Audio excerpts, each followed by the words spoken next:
Hello बच्चों, आइए प्रश्न को पढ़ते हैं। प्रश्न है जल क्रमक की परिभाषा लिखिए।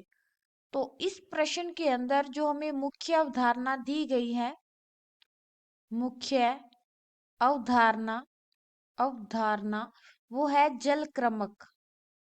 मुख्य अवधारणा जो है वो है जल क्रमक। जल क्रमक जो है वो अनुक्रमण का ही एक प्रकार है।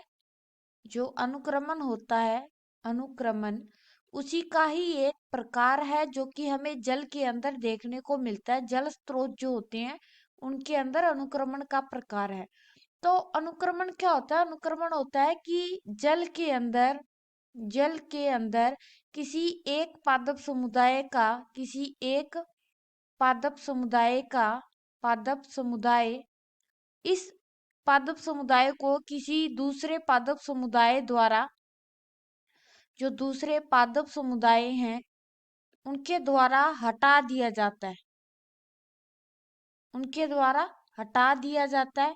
और अंतिम चरण में यहाँ पर एक स्थायी समुदाय आता है, स्थायी समुदाय आता है और वो समुदाय वहां पर स्थायी रहता है और उसको अन्य किसी समुदाय के द्वारा नहीं हटाया जाता। तो ये सारी प्रक्रिया जल के अंदर चलती है, इसलिए इसको हम बोलते हैं जल क्रमक। जल क्रमक के अंदर हमें 5 अवस्थाएं देखने को मिलती हैं। पहली जो होती है वो होती है पादप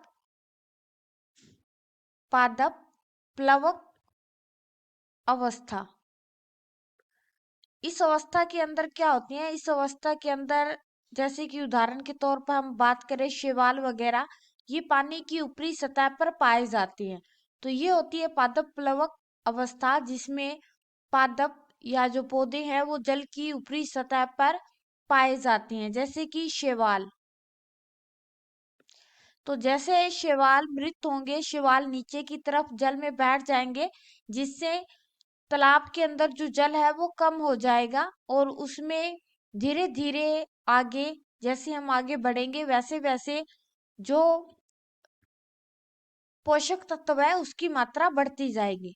दूसरी अवस्था होती है, द्वितीय अवस्था, उसको हम बोलते हैं जल जल निमग्न अवस्था।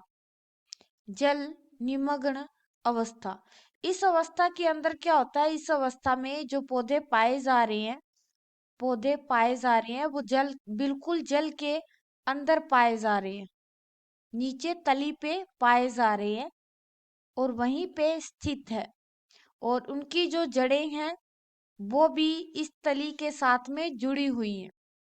तो इस तरह से हमें देखने को मिलता है। और इसके अगर हम उदाहरण की बात करें, उदाहरण तो हो जाएगा पोटमोजिटोन। पोटमोजिटोन ये एक पादप है। तीसरी जो इसमें अवस्था हमें देखने को मिलती है वो है निमग्न मुक्त पादप। निमग्न मुक्त पादप। इस तरह के पादप जो होते हैं या जो अवस्था होती है, इसमें पादप जल की सतह के ऊपर तैरते रहते हैं। जैसे कि अगर हम बात करें तो हो गया जलकुंभी। जलकुंभी जो होती है वो मुख्यतः पानी की सतह के ऊपर तैरती रहती है। तो ये क्या करेंगी, जब जलकुंभी की मृत्यु हो जाएगी तो ये जलकुंभी नीचे जल में जाकर बैठ जाएगी, उसकी तली पे जाके बैठ जाएगी, जिससे पानी के नीचे की जो मिट्टी है उसमें खाद और ज्यादा जमा हो जाएगी और वो मिट्टी और ज्यादा उपजाऊ होती जाएगी।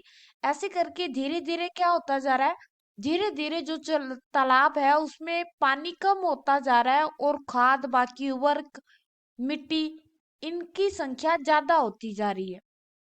चौथी जो अवस्था में देखने को मिलती है ये है नरकुल अवस्था। नरकुल अवस्था। इस अवस्था के अंदर जल की मात्रा तालाब के अंदर और भी ज्यादा कम हो जाती है और ये जड़ वाले पौधे होते हैं, जड़ युक्त पौधे हालांकि यहाँ पे मिट्टी जो है या जो तालाब है वो बहुत ज्यादा दलदला हो चुका है। इस तरह से इसमें जो पादप पाए जाते हैं वो है टाइफा। उसके बाद पांचवी जो अवस्था देखने को मिलती है वो है कच्छ अवस्था या कच्छ शार्दूल अवस्था, ये देखने को मिलती है। इसके अंदर जो कभी तालाब हुआ करता था वो अब बिल्कुल ही खत्म हो चुका है और वहां पे हम बोल सकते हैं कि स्थायी समुदाय बनना शुरू हो गया है। आशा करते हैं कि मुख्य अवधारणा के आधार पर आपको यह प्रश्न समझ में आया होगा। धन्यवाद।